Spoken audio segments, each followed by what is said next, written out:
welcome to Deals with Heels, where female entrepreneurs thrive. I'm Deborah. And I'm Christina. We are your hosts. Welcome to the show. Welcome. Yes, ready. Yes. We're fall. We're falling. No.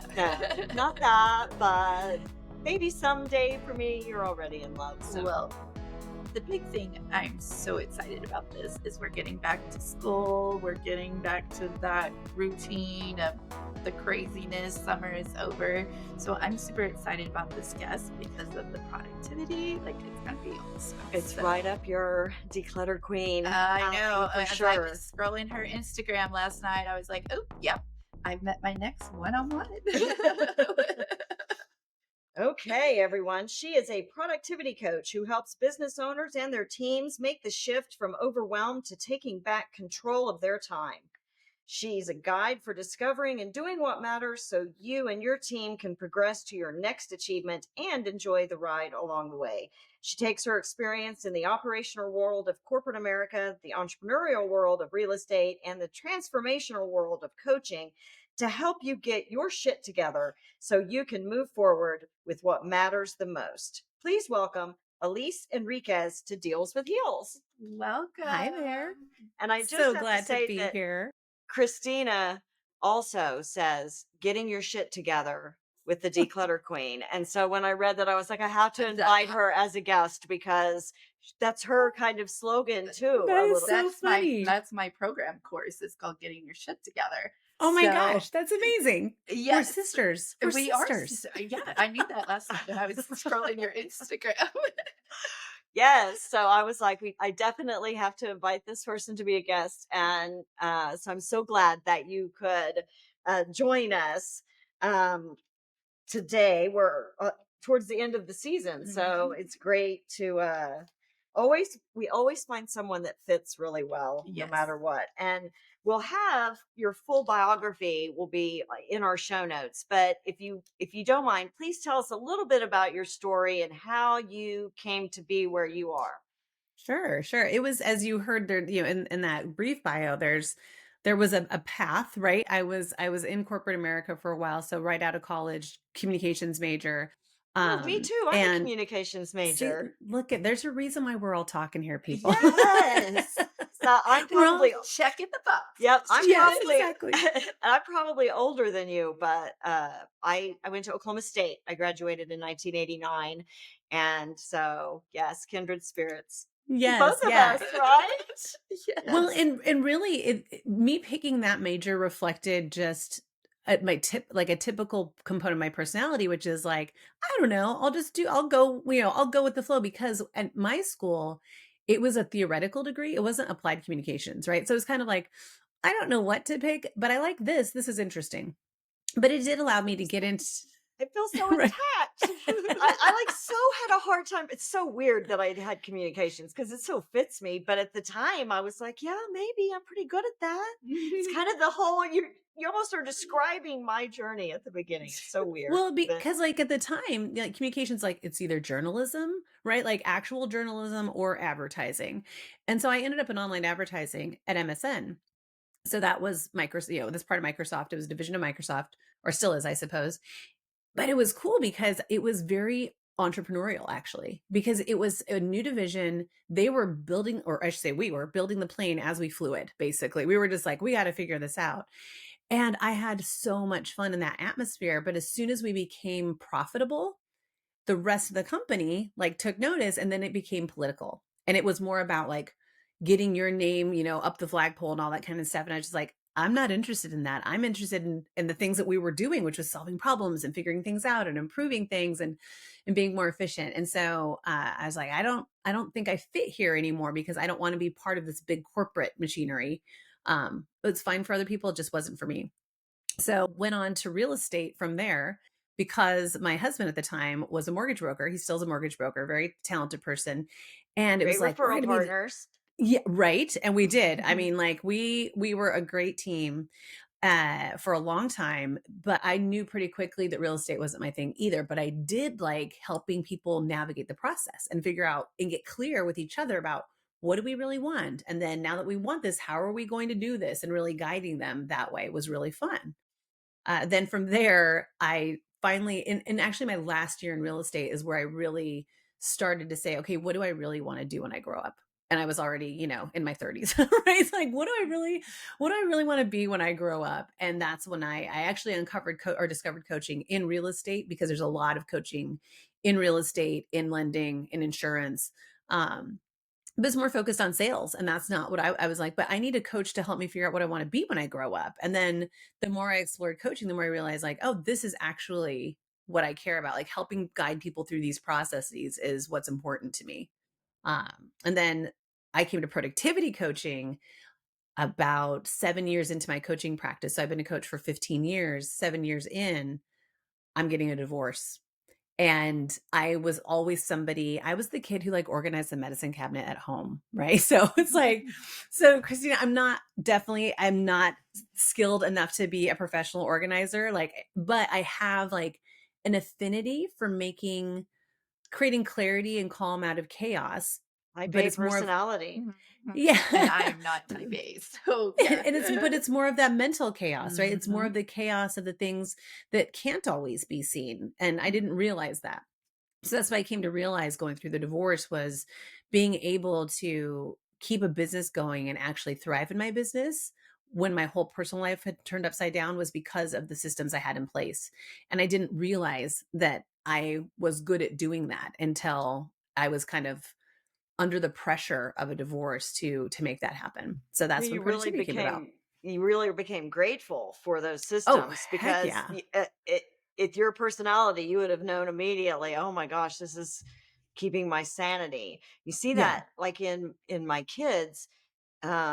We had a blended family, so my biological kids, my oldest daughter, when her dad was, he was like a pendulum of sometimes crazy and sometimes not. And so for her, taking control of her life at that time Mhm. involved organizing her bedroom.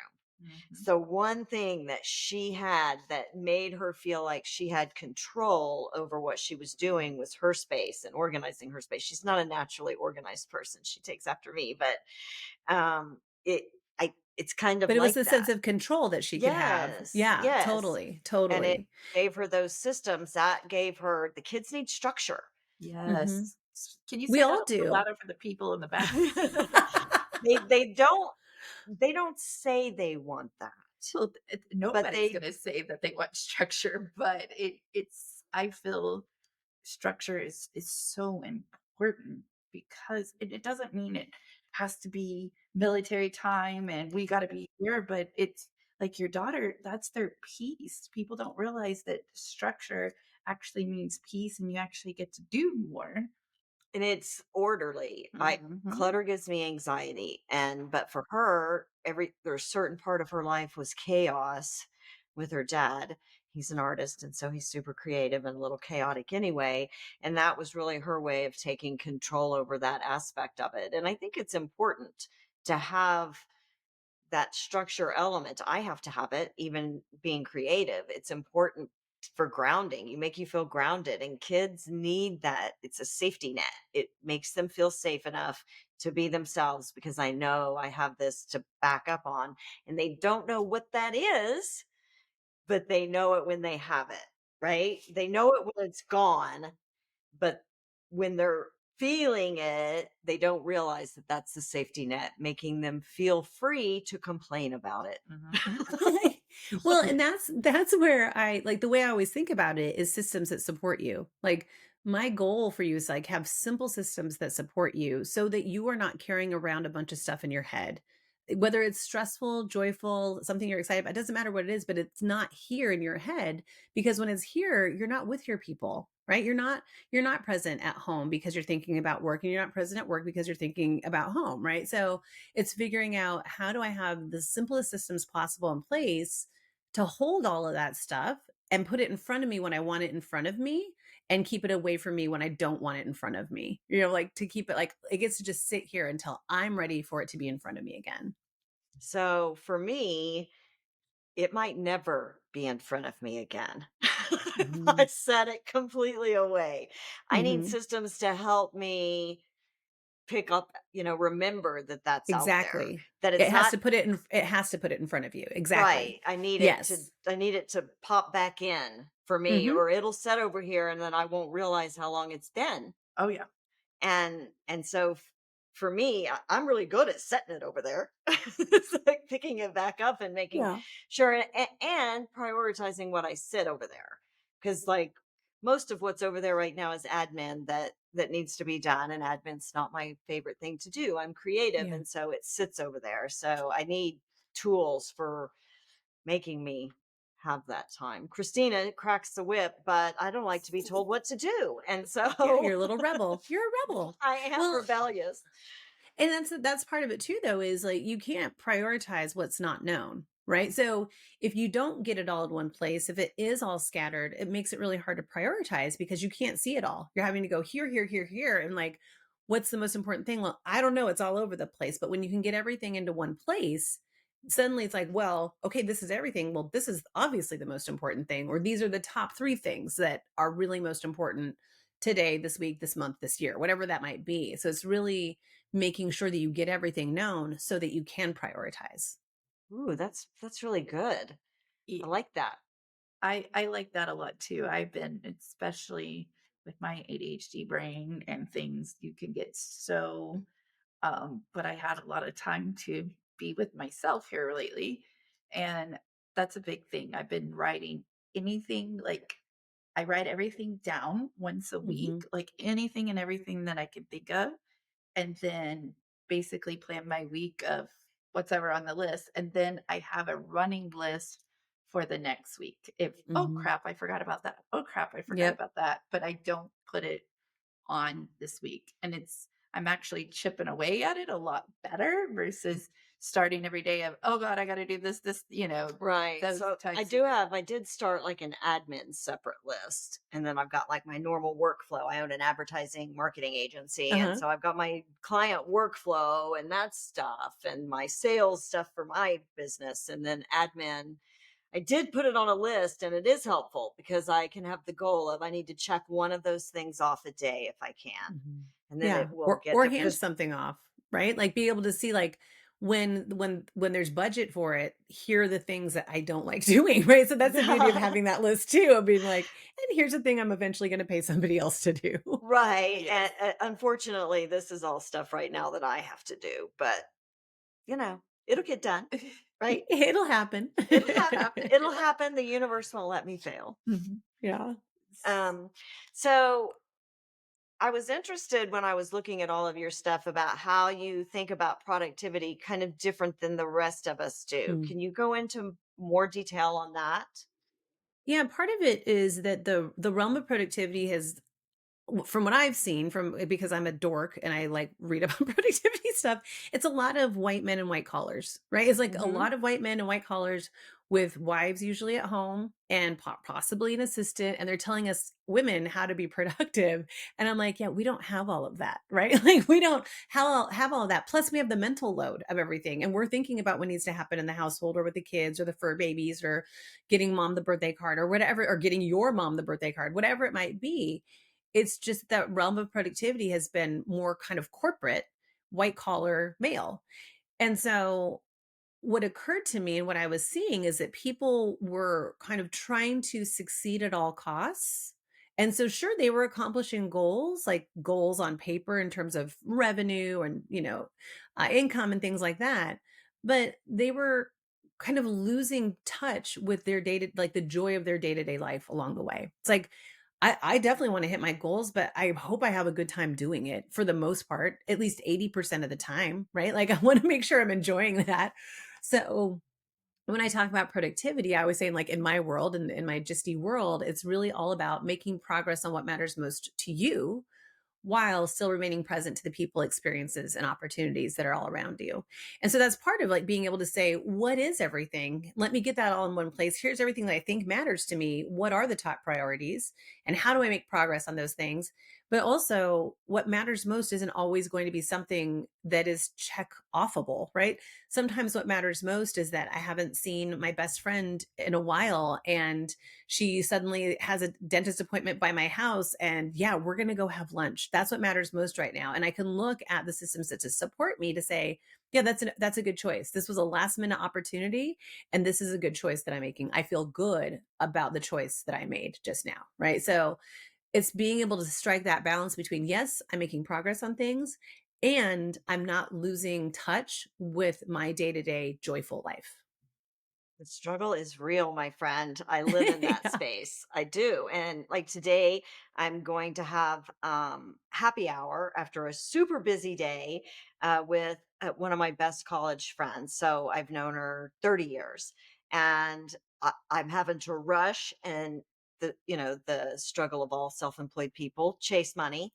I'm having to go rush and pick up a check and Mhm. then rush back over to the happy hour place. But it's worth it to me because I haven't seen her in such a long time, and she is a ride or die lifelong friend. So Aw, that's gonna be so it's nice. Yeah. I cancel things like that. I do Mhm. because Mhm. I want to rest, or I think, oh, but I've got this I need to get done. I'm on a deadline and I'll hook up with her later. And so I'm trying really hard to not do that and to honor those commitments and commitments to myself and my social and my personal well-being and all of those things. But it's difficult for me, honestly. Yeah. And Well, I sometimes definitely, a nap is what matters most too, right? Like sometimes that is what matters most is like rest, right? I was listening to one of your episodes and you were talking about like that feeling of should and like, oh, I should be at the office by now or I should be at work by now, but you worked late the night before. Why yes. is that Can should you tell her there? that, please? Thank you. Tell me that again. Say it louder so I can Yeah. hear it. Yeah, well, that's the thing is like you're in charge of your own time. You get to decide all Right. of this. It's that's the hardest thing as entrepreneurs. We are the boss, right? Right. It's And we my can own personal expectations that are causing yeah. it. It is. Yeah. And it's so conditioned. It's corporate conditioning. You are in corporate world. It's conditioning to Yep. get it done at all costs and raising all the kids and we're going to get it done. We're going to solve this at all costs.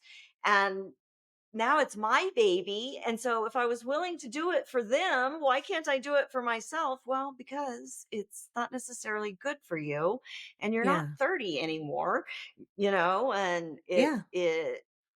I need to take good care of myself. And in weighing it, there are times when I need to spend an hour doing something, but I Mhm. also need to take that time back Mhm. later and Yeah. be sure and take care of myself and honor those commitments. And I'm getting better. I'm better than I was, at least, Good. but I Good. still have moments where quality is important to me, doing a good job is important to me, and producing quality advertising and marketing is important to Yeah. me. And so balancing my commitment to the quality of my work, Mhm. and by far not perfect work at this point in time, let's face it, I'm already stretched. So, but being able to balance that and be able to realize that that's the best that I can do right now and it's still good, Mhm. Mhm. but Yeah. knowing that sometimes it is going to balance and tip in the favor of working a little late, but the next day I'll balance it out, and knowing that that's okay, and knowing that if I do something really draining for a whole week, I'm going to need extra time to recover, Yeah. and accepting that. I'm getting better at least, I know it now. I can feel it, and it's Well, we certainly breaking that. feel it. We're It's all women of a certain age, so we definitely feel it now. We can't rally like we used to. I mean, it's like No. giving up an addiction almost, right? I'm having to Mhm. break serious Oh, patterns or just of how to do it. behavior. It's so hard to do. It's so Mhm. hard to do. Well, it's Mhm. that reprogram of the subconscious that I mean, literally, it's ingrained. Mhm. You can literally, Mhm. to a T, do it, and you don't even realize that you're doing it sometimes. Mm-mm. Mhm. And so it's for me, I have really been trying to just honor my time. If this Mhm. is the time that I'm supposed to be here, I want to be 100% in the moment. This is my time. But once I leave and it's no longer this time, it's something else, I want to be able to 100% do what I need to do, because guess what? This is why I'm on this, is because I did miss my oldest is 17. I missed everything because work Mm. was number one, because if I didn't work, then my whole identity was gone. Well, that's no Yeah. longer my identity. And I feel like it's so important for time Hmm. and your productivity. I feel like once you're honestly just concentrating on this, I mean, my On the phone is turned off. Hope to God nothing happens to the kids, but I am 100% right Right here in here. this moment. Well, and I'm Yep. Gen X, man. I remember when they made me get a pager and I thought my life was over. Over. Corporate America, they know where I am. They can track me Hmm. down. I have to respond. I can't be out visiting clients or whatever it is and be gone all day and come back and then everyone panicked because they couldn't get in touch with me. Life was so bliss back then. You really are a rebel. You're like, oh no, don't She really is a And rebel. now, I mean, now they don't track fence me in. yes, yes, totally. I Yeah. totally am. And so it was a big deal. And now to think I've got two phones and I seriously have to put them on. Some of my coping skills to keep productive and meet deadlines and do things that sometimes aren't my favorite to do, or that I'm just on such a serious deadline because I overbooked myself. Usually I'm not procrastinating. If it's client work, I've overbooked myself. But is I put my phone on airplane mode and set a timer. I'm going to work on this one task until that goes off. And I have to put my phone on airplane mode because oftentimes it's a task that I will let anything distract me from doing. Mhm. Right. Yes. My Because you ex-husband don't could want to call. do it. Yeah. My Yeah. ex-husband could call and I'm going to answer that call. You're like, hello. Let's Yes. chat. What would you like to talk about? Yes, let's talk for 45 minutes to an hour. Oh, my timer went off. Oh yeah, my time went off. It's time for me to right. Bummer. Bummer. Yeah. So the airplane mode's She an important. definitely is a rebel. Like, I do have a rebel side. Like, just watch me. You do, but your Virgo moon is in charge, man. Are It, you all familiar with Gretchen Rubin's four tendencies? no. No. Okay, that check that out because that's the rebel that I'm referencing. So it's her four tendencies and she talks I'm a sucker for personality assessments. I love Yes. assessments. The Enneagram, Yes. I do. Myers-Briggs, four Yes. tendencies, I do. Yes, just I'm an like E7 on the Enneagram. So, see yeah. it's like all of it, right? You know? Yes, And yes. so with that it looks at like are you intrinsically or extrinsically motivated? Oh, the And so interior. I'm a 2-1 interior. oh, I don't know that one.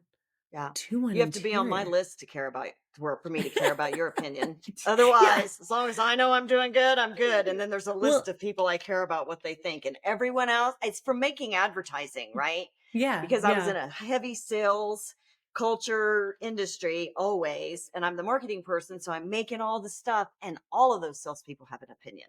Every one of them has an opinion. And they want to Yeah. tell you their very uneducated opinion, right? And sometimes they have a good idea, but they're salespeople. They're not advertising or marketing people, so they're going to stop and tell you their opinion. And if I rested so much on everything everybody else said, I I wouldn't have any kind of strategy. I wouldn't be able to accept what I was doing. I would question everything. And so there are people I care very much about their opinion and what they think.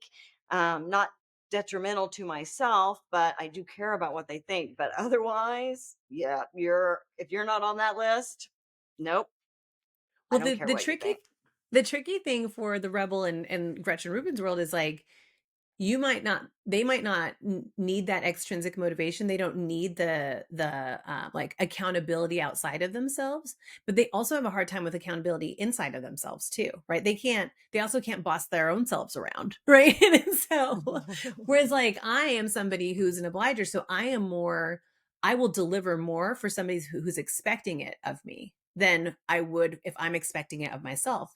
Other people, it's more if they expect it of themselves, and others beyond that can do both, right? And so it's just that like with any assessment, I feel like it's valuable because then you're saying like, let me at least understand my home base and how to operate from there, right? Like what are my strengths? How can I lean into them? And then what's going to get in my way? And regardless of personality type, though, we all need what I call a bonus brain. We all need that place to hold everything so that we're not carrying it around up in our brains anymore, so that we're able to be where our bodies are, like our heads and our presence, right? And our awareness is able to be where my body is right now, which is here on a podcast with you, right?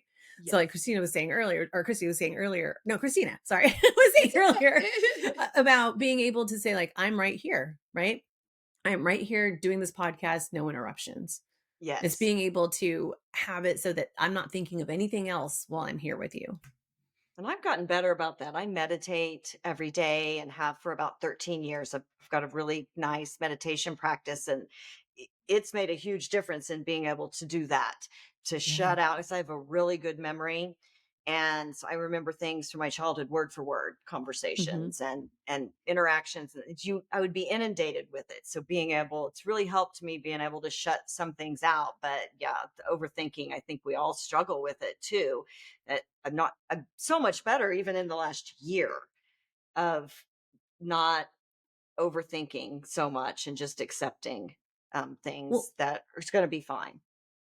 and there's also just the things that our brain is going there. So there's like the unhelpful things that our brain does, right? And there's the things that it's trying to do to help us.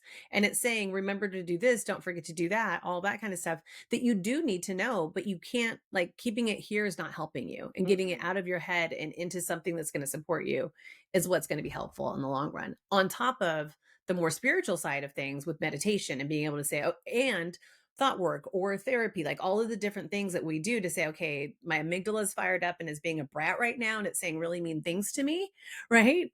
How do I deal with that? But also I've got shit to get done, right? So how am I gonna do these things too? And so it's being able to say, okay, with all of this and taking all this into consideration, how am I going to use the time that I have right now?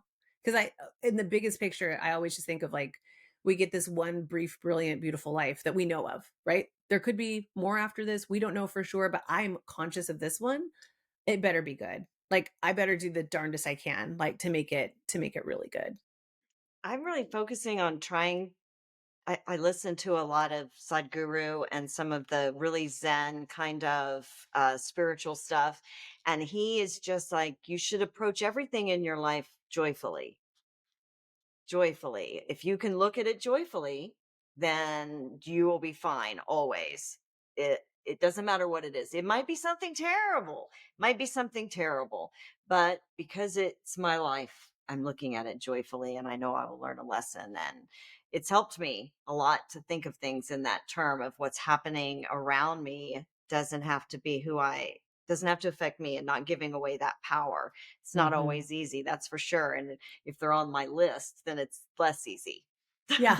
Yeah. For sure. For sure. I think a lot of times though, when it comes to that, is sometimes the closest to us are the people that we're scared of the most, and the failure and all of that. I can go up to anybody, I don't care who you are, tell you my whole life story, not blink an eye. But if it's one of my family members or somebody close, it's that constant, oh God, what have I, and that's crazy to me. Yeah. Yeah, Like it what if I is. But disappoint them? What if I let them Hmm. down? Yeah. Yeah. I've let It's go of a hard for lot me. of that. I Yeah, was that's definitely one thing harder that on was myself harder. than anyone else could ever be on me, but what they thought really affected me, and Hmm. I'm leaps and bounds past that. I've worked hard to get past that and rediscover myself. It definitely still sometimes there's definitely things that happen that affect Yeah. me, but I'm so much more able to talk myself through them than I was before. So And oh, go ahead. no, I was just gonna say that's productivity too. Like, you know what I mean? So it's like it's not always stuff that's on a checklist. It's being able to say, why am I not doing this thing? What is most important right now? And sometimes what's most important, what matters most is you talking yourself through the procrastination about something, right? You're like, it's not the client work I procrastinate. I'm like, I hear you, girl. Like I am all over client stuff, but this is stuff that I said I'm gonna do is the harder thing. And so it's like, what's really going on here? What is underneath this procrastination? Is it an old belief that I have because my mom said one thing one time when I was little, or is it, whatever it might be, right? It's like how do we look for that too so that we aren't getting in our own way of what we say we really want to do. And sometimes we say we want something based on popularity and what we Mhm. think we want to fit in. And We need to really let go of that and just accept that this is who we are, no matter how much we fight it. It This is the path that's laid Mhm. before us, and we can try to change it, we can try to modify it, but that's what it is. That's where you're supposed to be, and they're always going to hit you and make you go that way. So just get in the car and go. Just do it. Just do it. That's Well, what just I've try done this year. Yeah, just try something. That's always what I experience a lot with people when in their stuckness is they're like, "Oh, I've thought of everything." Like they've done all of this thinking about stuff and they haven't done any doing. Any doing at all. And so I just tell them like it's time to take real steps in the real world. You cannot run an experiment without doing something physical in some way, shape, or form. Even if that's just typing an email or Googling something or texting somebody or making a phone call. What is the next physical visible thing I'm going to see you do to make progress on this? And it's small. These things are small, right? You're not like jumping across a canyon. We're just taking one step. And when you take that step, you feel, does this feel good or not? Am I am I scared but this feels like the right direction? Okay, then what's the next step, right? Or The does it right like, no, this direction, is yeah. The right yeah, or direction's is it like always this is scary. not me, right? So it's like, Hmm. or is it like this is not me, this is not my values, and like, great, you get to stop taking steps, but stop going turning it round over in your head because it's A lot not of people, helping you. yeah, you have to. A lot of people are, well, I'm working on it, I'm thinking about it, I'm praying for it, but you got to have the action. Mhm. Action. You got to manifest, but action goes with it. That's how Mhm. everything. And You, it can be small action. It doesn't have to Yes, be big. That's that people blow this up to be too big. And even when I ask them for the small action, they're often actually thinking 3 steps ahead. And it's oh, like, no, no, yeah. no, no. But what's the next thing? And so they say, well, I just need to do this. I'm like, well, if you just needed to do it, you would have done it by now. So really, what's the next thing? What's the next thing? And we get it to be something small enough that they could imagine themselves actually doing it. They know when they could do it. They know where they need to be to do it. And then they can actually do it and then find out, do I want to take the next step? And it's okay if you don't want to take the next step. It's okay. It's okay if like, oh, I thought I wanted to do this. It turns out I don't. But I did try. I tried. I love that because so many times, especially I work with more chronic disorganization, so everything is really overwhelmed on that home front or in their mind. Like I brain dump at least 3 times a day into Suzy Q, my chat GPT best friend. And she orders it all kinds of nice and deal. But I feel it is so important to take those small steps because it's like they go into the room and they don't even know where to begin, because it is so Yes. stressful and so overwhelming that they can't even take that first step. So a lot of it is just getting it out and body doubling it, This and is to be It's kind of a crazy analogy. As a part of my communications degree, um, I took a class called The Power of Persuasion, and we learned brainwashing techniques. And for real. And the brainwashing steps are the same no matter who's doing the brainwashing. It's the ideology that changes. But a major step in it is action. If the whatever you're saying is going to happen doesn't ever happen, then the brainwashing wears off. But if you have activity and action happening, then it maintains that brainwashing. And it's kind of the same way. You're undoing brainwashing almost by taking action. You're stuck in a Yeah, you've been cycle of it. brainwashed already. Yeah. Yes, and so a Yeah. different action, but that Mhm. action is so important. It's important in memory and learning and all of the things to have. Mhm. There's a reason PE existed, and it wasn't to keep us all in shape. It helps learn. oh Yes. yeah. It Yeah. helps learn. And Mhm. Yeah. so yeah, that's what popped in my mind because I was on that communications kind of college thing anyway. And yeah, Brainwashing for good. That's what we'll call it. yes, that's Brainwashing it. for good. It's Yes. my new book title. Yeah. Yeah, totally. We'll collab on it. That's what we'll Yeah. do. It'll be good. So this season is all about coming unstoppable. What, Mhm. from a productivity standpoint, especially with female entrepreneurs, what advice or what tips could you give them to become unstoppable, especially from that productivity? Yeah. I would say I would say 2 things. I'm going to talk high level and ground level, right? So from a higher level model, to operate off of is one of intention. And the formula that I use to think about intention is clarity, communication, and consistency. So when you add all of those things together, you get intention. So clarity means getting clear about what you want, communicating that to who matters most, right? So, and who matters most depends on what you got clear about. It could be something about your business, it could be something about your life. But you got to think about who needs to know about this clarity, whether that's a goal or something you're going to stop doing, but who needs to know about this clarity?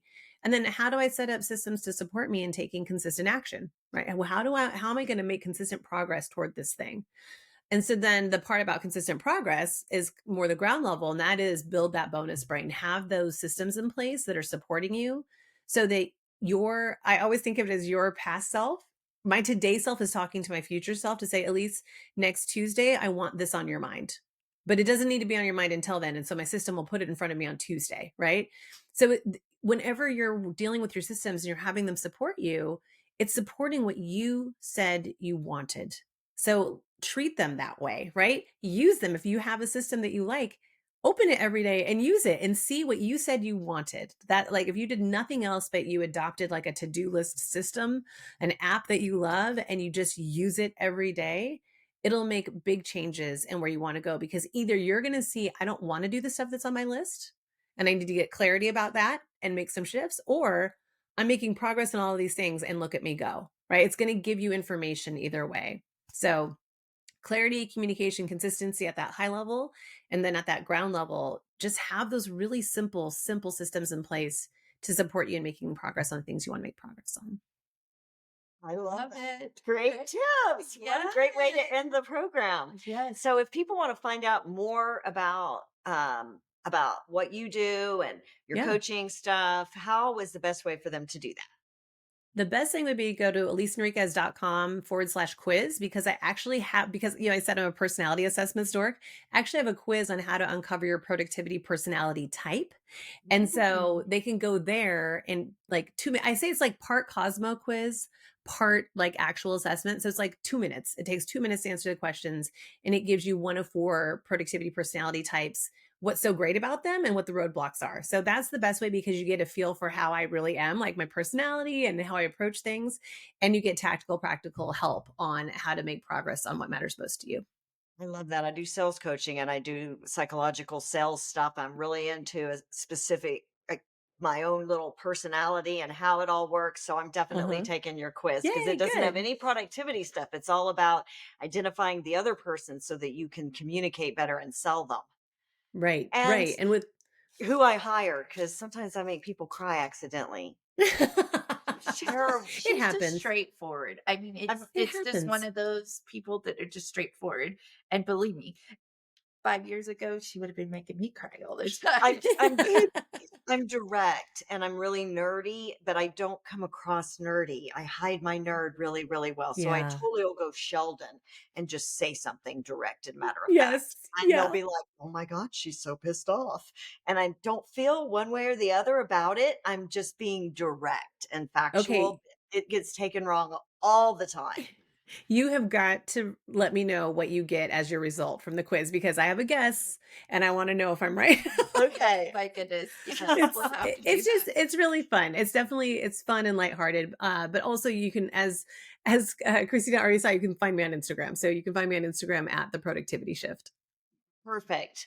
Yeah. Well, everyone, we have come to the end. And again, Christine and I could talk to her forever. Oh, yeah. And keep learning and keep getting more information. So please check out our show notes. You'll find more information about Elise and links to her website and Instagram there.